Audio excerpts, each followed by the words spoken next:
मैं यही तो कहना चाह रहा हूँ कि हमारी सरकार होगी, बहन जी लाल किले पे झंडा फहराएंगी। अच्छा। बहन जी का दीवाना जो है उसकी सरकार में हिंदू मुस्लिम सिख ईसाई सब भाई भाई एक से रहते थे। अच्छा।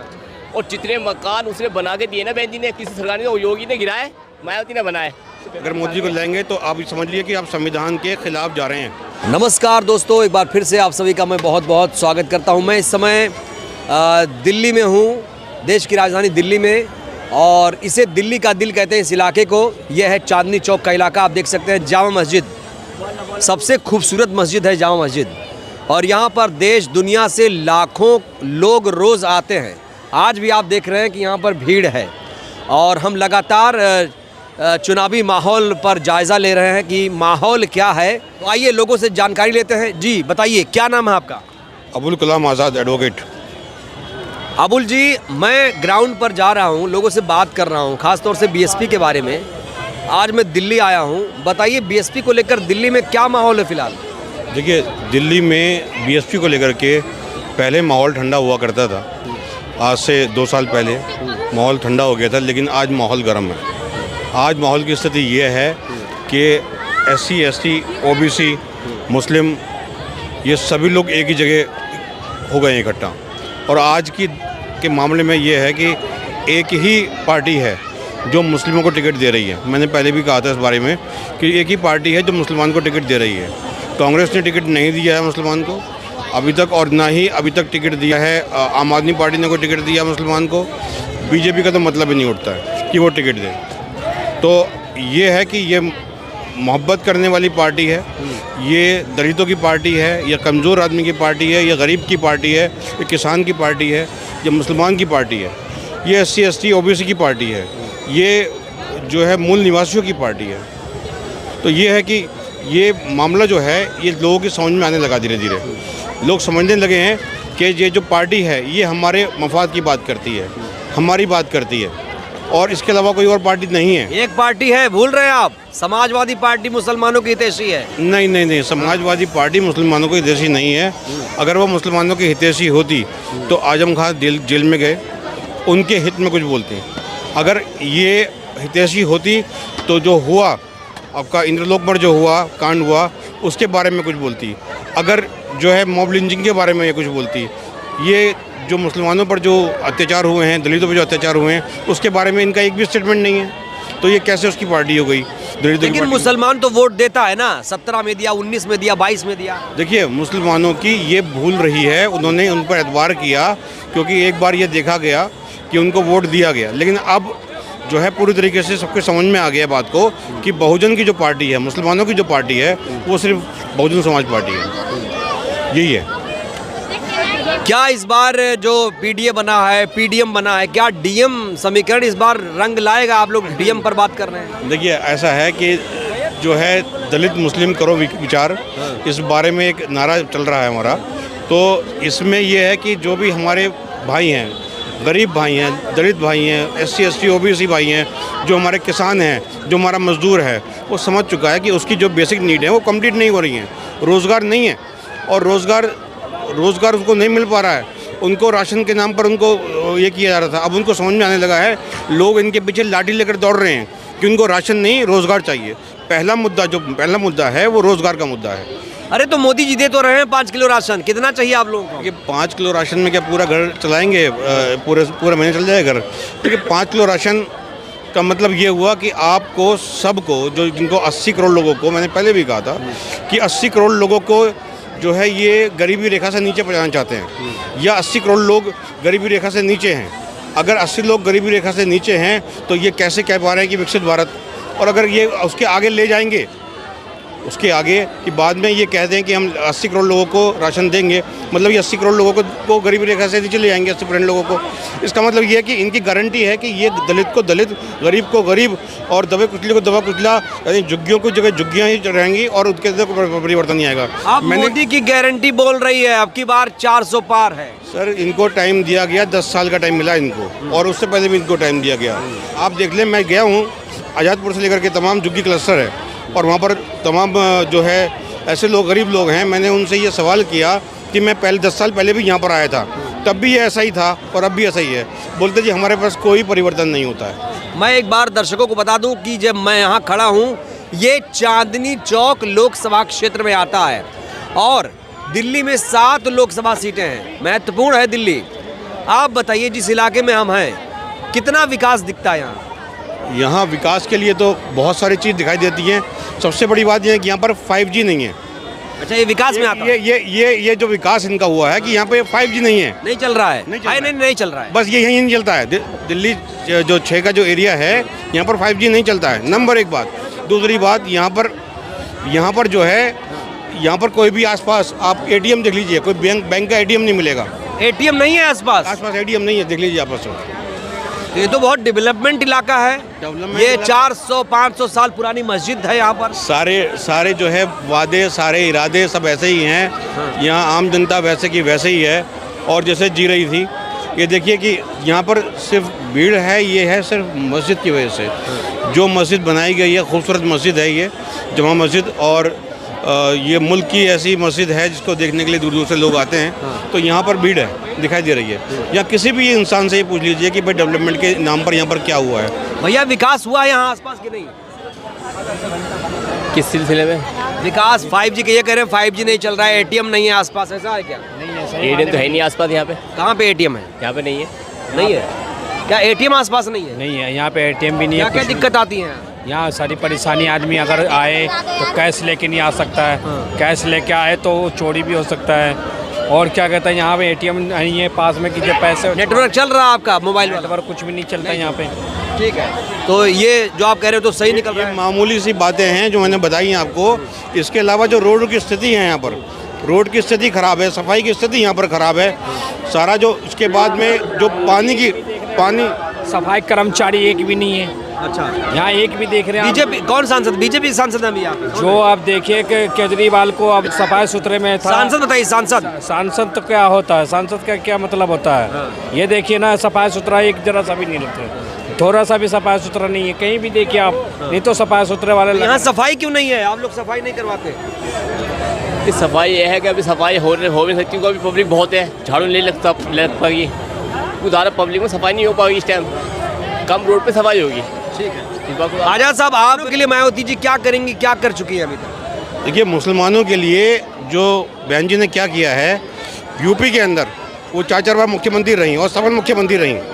मुसलमानों के ऊपर कोई अत्याचार नहीं हुआ और ना ही होने दिया गया उनके ऊपर, एक बात। दूसरा, मदरसा जो गठन हुआ था, मदरसा बोर्ड का गठन हुआ था, वो बहन जी ने करवाया था। और 169 मदरसों को जो दिलाया था, उन्होंने मान्यता दिलाई थी वहाँ पर। तो ये उनके लिए किया गया। मुसलमानों को 27% का आरक्षण दिया गया, ये आपको ही पता है, अच्छे से जानते हैं हम, आंकड़ों को पता है आपको। तो ऐसे में मुसलमान 27% आरक्षण की वजह से वहाँ पढ़ पाया। और आज ये स्थिति है यूपी के अंदर कि अच्छे खासे पढ़े लिखे लोग वहाँ पर मौजूद हैं। अब तो राम राज आ गया ना वहाँ। अरे सर, वो अब तो कोई क्राइम नहीं, जीरो क्राइम। राम से हमें कोई एतराज़ नहीं है। हमें सिर्फ राम के नाम से हो रहे आतंक से परेशानी है कि राम के नाम से जो आतंक किए जा रहे हैं। राम कभी भी इसकी इजाज़त नहीं देते थे कि किसी पर आतंक किया जाए, कोई मामला। कौन कर रहा है सब अत्याचार? अब ये जो लोग हैं, जो तमाम लोग ऐसे हैं, आप जानते होंगे तमाम संस्थाएं ऐसी हैं, फला दल और ये सेना और वो सेना, इन सब के नाम में भी आपको पता ही होगा कौन कौन लोग यहाँ पर मौजूद हैं, जिनकी वजह से मॉब लिंचिंग वगैरह होती है। मॉब लिंचिंग होती है और ये लोग खामोश रहते हैं। मतलब ये है कि बीजेपी खामोश रहती है, सरकार खामोश रहती है। इसका मतलब क्या है? इसका मतलब ये है कि उसको चुप्पी से देकर के खुली छूट दी गई है, ये मेरा कहना है। तो मुसलमान अब तो काफ़ी सुरक्षित महसूस कर रहा है मोदी जी के राज में? बिल्कुल नहीं, ऐसा बिल्कुल भी नहीं है। मुसलमान को तो ये देखिए, एक भी नेता है क्या मुसलमान? बताइए, कोई नेता मुसलमान दिखाई देता है आपको? क्योंकि अगर कोई नेता होगा उसको जेल भिजवा दिया जाएगा, या उसके खिलाफ कोई कार्रवाई कर दी जाएगी, या उसके खिलाफ दंगा करा दिया जाएगा, या उसे दंगे में इन्वॉल्व दिखा दिया जाएगा, या उसको टेररिस्ट साबित कर दिया जाएगा। ये इसीलिए मुसलमान आज इस तरीके से तैयार नहीं है कि लीडरशिप संभाल ले अपनी। ये कितना खौफ में है। लेकिन अब ये धीरे धीरे समझ में आने लगा लोगों को कि बहन जी ने जो दिया है कि भाई उन्होंने सबसे ज़्यादा टिकट दिए हैं। इसका मतलब ये है कि मुसलमानों आप समझ जाओ, हम आपके साथ हैं, बीएसपी आपके साथ है, दलित आपके साथ है, एससी एसटी ओबीसी आपके साथ है, और आपके साथ में सारे लोग हैं, किसान आपके साथ में हैं, इसका मतलब ये है कि बहन जी ने ऐसा कुछ करके दिखा दिया है, ऐसी रणनीति दिखाई है अपने चुनाव के लिए कि अब जो है मुसलमान को थोड़ा महसूस होगा। अगर वो चलता है एक तरफा चलता है, SC SC OBC दल के साथ चलता है और BSP के साथ चलता है। अखिलेश का दीवाना है मुसलमान। ये सब बेकार की बातें हैं। अखिलेश हाँ, किसका? बहन जी का दीवाना। बहन जी में क्या है? बहन जी का दीवाना जो है, उसकी सरकार में हिंदू मुस्लिम सिख ईसाई सब भाई भाई एक से रहते थे। अच्छा।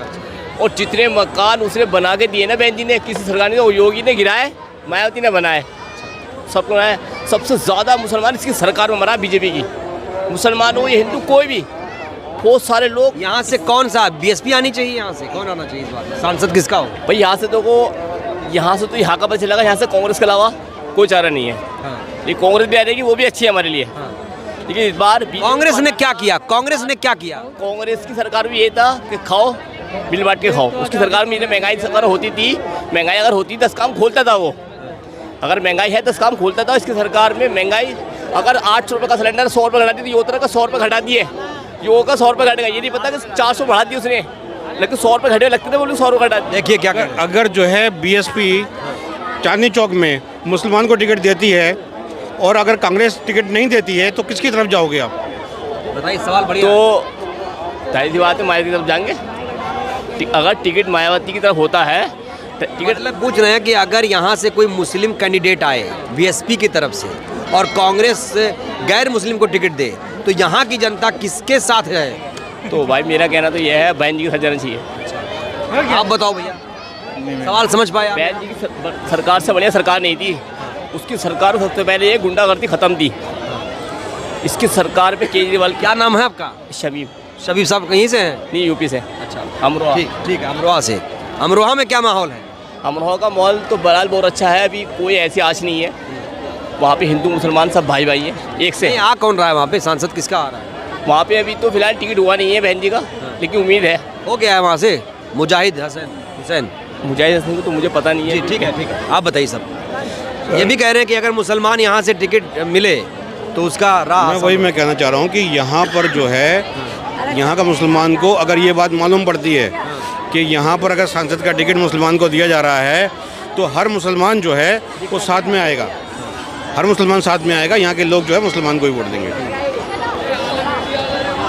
क्या तीसरी बार मोदी जी आ रहे हैं? ये बेकार की बातें हैं। देखिए, अगर मोदी जी को लाएंगे तो आप समझ लिए कि आप संविधान के खिलाफ जा रहे हैं। अगर आपको संविधान से मोहब्बत है तो आपको मोदी जी को हटाना ही पड़ेगा। आपको भ्रष्टाचार हटाना है तो मोदी जी को हटाना ही पड़ेगा। ना खाऊंगा ना खाने दूंगा, मोदी जी कहते हैं। सर, 8 लाख का कोट पहनकर ये बात कहना अच्छा महसूस नहीं होता है कि ना खाऊंगा ना खाने दूंगा। खाऊंगा, खिलाऊंगा, अपने लोगों को खिलाऊंगा, लेकिन पब्लिक को नहीं खाने दूंगा। पब्लिक का पेट भरा जा रहा है 5 किलो अनाज में, 80 करोड़ लोग। कैसी बातें कर रहे हैं? 5 किलो राशन में पब्लिक का पेट भर जाएगा? कोई तरीका है ये बात कहने का? अगर आप देख लें कि अगर एक टाइम में एक आदमी खाना खाता है, 250 ग्राम एक आदमी के हिस्से में आता है। अगर वो 3 टाइम खाना खाएगा तो 7 दिन खाना खा पाएगा वो 5 किलो उसमें राशन में, ज़्यादा से ज़्यादा। लेकिन क्या वजह है कि मोदी जी कहते हैं कि 400 पार हो जाएगा इस बार? अरे छोड़िए साहब, मैं तो कह रहा हूँ सिर्फ एक ही बात है। अच्छा, इनसे पूछ लेता हूँ। हाँ, 400 पार होगा। 400 पार की तो बात यह है कि अभी हमारे नगर पालिका प्रजा का चुनाव हुए हैं अभी अमरोहा में हमारे। 6 घंटे कैंडिडेट को बंद रखा। हमारे जो कैंडिडेट चुनाव लड़ 6 घंटे बंद रखा, तो बदमाशी थी। 15,000 वोटों जीता था हमारा कैंडिडेट। आप बताओ, 400 पार होगा? भाई साहब, मैं इसमें दिलचस्पी नहीं रखता। जो बेईमानी होगी तो होगा। जब तक बेईमानी का लो भाई, जब तक वोट प्लेट पे से पड़ेंगे, हमारे आंखों को सामने साबित नहीं होगा। मशीन में तो मोबाइल में होता है, अगर 2 नंबर दबा दो 4 दब जाता। अच्छा, ये तो आपने देखा होगा। मशीन में अगर बटन दबा रहा है फूल का तो जा मारिया, तो आपको सब हमें क्या? ये भी एक मुद्दा है क्या? जी, आप लोग हारते हैं तो ईवीएम पर ठीकरा फोड़ देते हैं, ये क्या तरीका? नहीं, ईवीएम के लिए सही बात तो ये है कि अभी जो है उसके लिए काफ़ी प्रोटेस्ट भी हुए हैं। और ईवीएम में किस किस तरीके से गड़बड़ी हो सकती है, उसमें एक गड़बड़ी का तरीका और भी है। अगर ईवीएम को कहीं पर भी ऐसी जगह रख दिया जाए जहां पर जैमर लगा दिए जाएं, तो ऐसी स्थिति से भी आपको ईवीएम बच सकते हैं।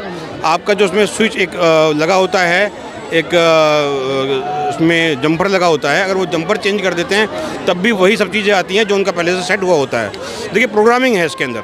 चलिए बताइए आखिरी सवाल, क्या माहौल दिखता है बसपा का यहाँ पर? जैसे आप बता रहे हैं कि बहन जी काफ़ी काम कर चुकी हैं, यूपी में तो है उनका माहौल, लेकिन दिल्ली में क्या इस बार कुछ कर पाएंगी कमाल? देखिए, दिल्ली में अगर बीएसपी से कोई मुसलमान कैंडिडेट आता है तो ये सब लोग उसको वोट देंगे। क्यों भाई, देंगे कि नहीं देंगे?